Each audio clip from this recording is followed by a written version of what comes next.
babyface coming back. Imagine if instead of like the slow build where it's like, did he purposely hit, Taker, blah, blah, blah. What if just one day he's like on the heel, slaps someone and just walks the fuck out? It's like in July, before he even started turning heel, he's like, I'm a heel now. And then started working as a heel. Would that work? No, it wouldn't. I mean, maybe I'm expecting too much. But, I don't think I'm expecting too much for shit to just... it's not hard. It's not complicated. I hate for this to be the Alex Shawn bitches about fucking stupid booking show, but... Hey, man, we take what they give us. Let's see. Anyways, after that, there was a, Daniel Bryan William Regal match. Yes. Now, I'm glad they actually gave these guys some time. Yeah, that was good. It wasn't a bad match or anything. Regal's offense looked a little soft, but, he's kind of, he's getting up there in age. I think he's starting to slow down a little bit, but... He is, yeah. But they, you know what I mean, they had a good little match, and it got over in the end, so that's all, that's all that matters. And you kind of saw, it was funny because you don't really see Regal doing, the Regal stretch or the double underhooks and all that too often, so it was kind of like an old school, 2003 era Regal match, when he... when he was one of the best workers in the business. Yeah, definitely. It was nice that they did that, and, Bryan sold him and made him look good and everything like that. And then, of course, after this match was over, we got treated to more of this, love triangle angle. They're trying to, make with Daniel Bryan and the Bella Twins, and we're supposed to care. And I kind of like it. I mean, at least it's, it would be better if he was in, an angle. Something that would be building towards theoretically a big match that, it's like you're going to take a guy, it's inherently stupid, right? Because you're going to take a guy whose best asset is that he can work his fucking ass off. And if you put him in an angle with someone and you build it up well on television, and then you have him go in there and give him 20 minutes to have this blow-off match with his opponent, he will have the best match on the show, hands down. In the matches we had with The Miz and everything, the triple threat with Morrison and Miz, you know what I mean?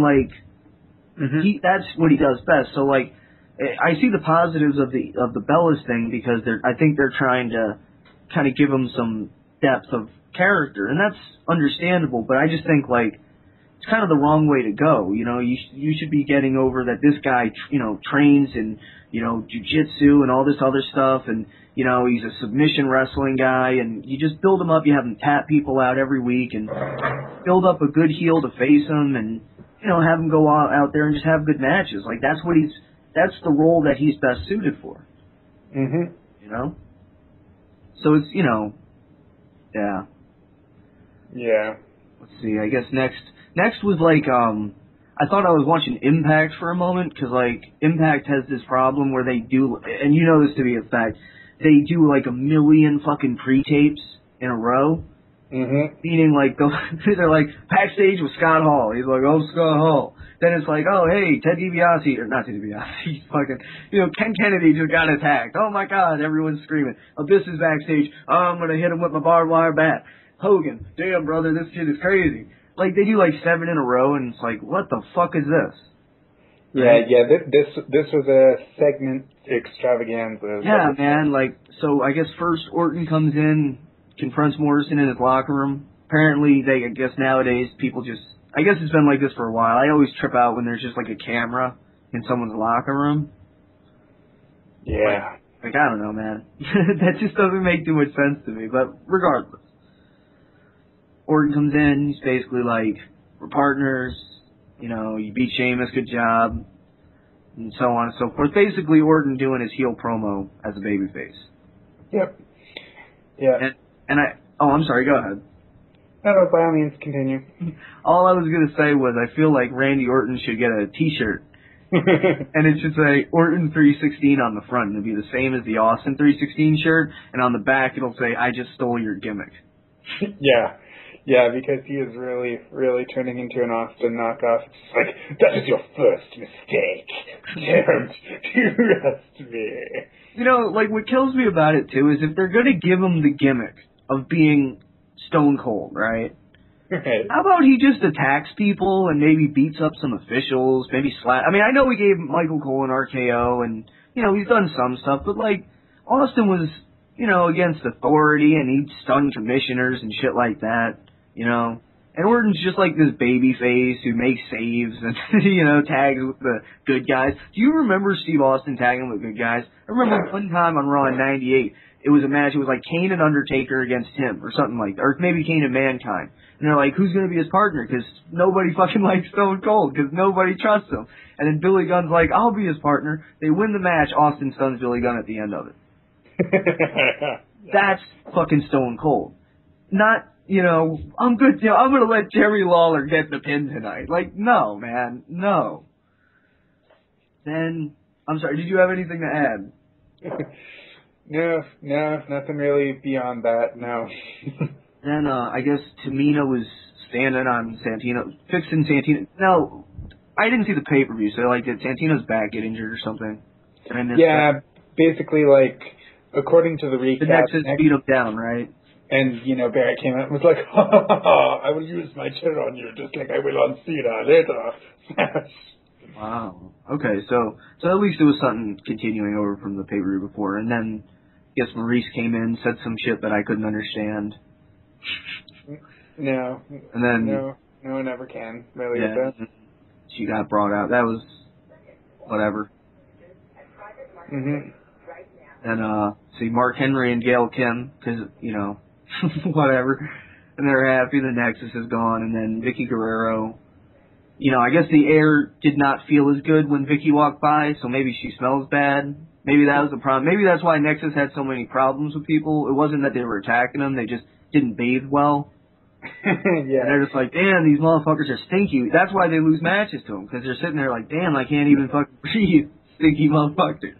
So Vicky Guerrero must be stinky. That's what I got out of this segment. I don't know about you. Yeah, that's about all I got out of it. Other than the fact that they're, now burying the Nexus, which is just funny. Wait a second. WWE bury the Nexus? No. Come on. No, man. It's true. Come on. True, they're doing it. Come on. No way. No way. Wait, Then we got the mixed tag. This actually wasn't bad, I thought. For what it is. The comedy mixed tag match. I mean... Here's the thing, right? I think you'd agree. First and foremost, I'll say there's one bad thing with this match, and that's Ted DiBiase's fucking music. I don't know who the fuck came up with that music, but they need to be fucking stabbed to death. But seriously, that music is terrible. That makes the Nexus's fucking song look like fucking Freebird. Fucking awful. And he's white. I know. And he's they're the $1 million fucking couple in the theme song.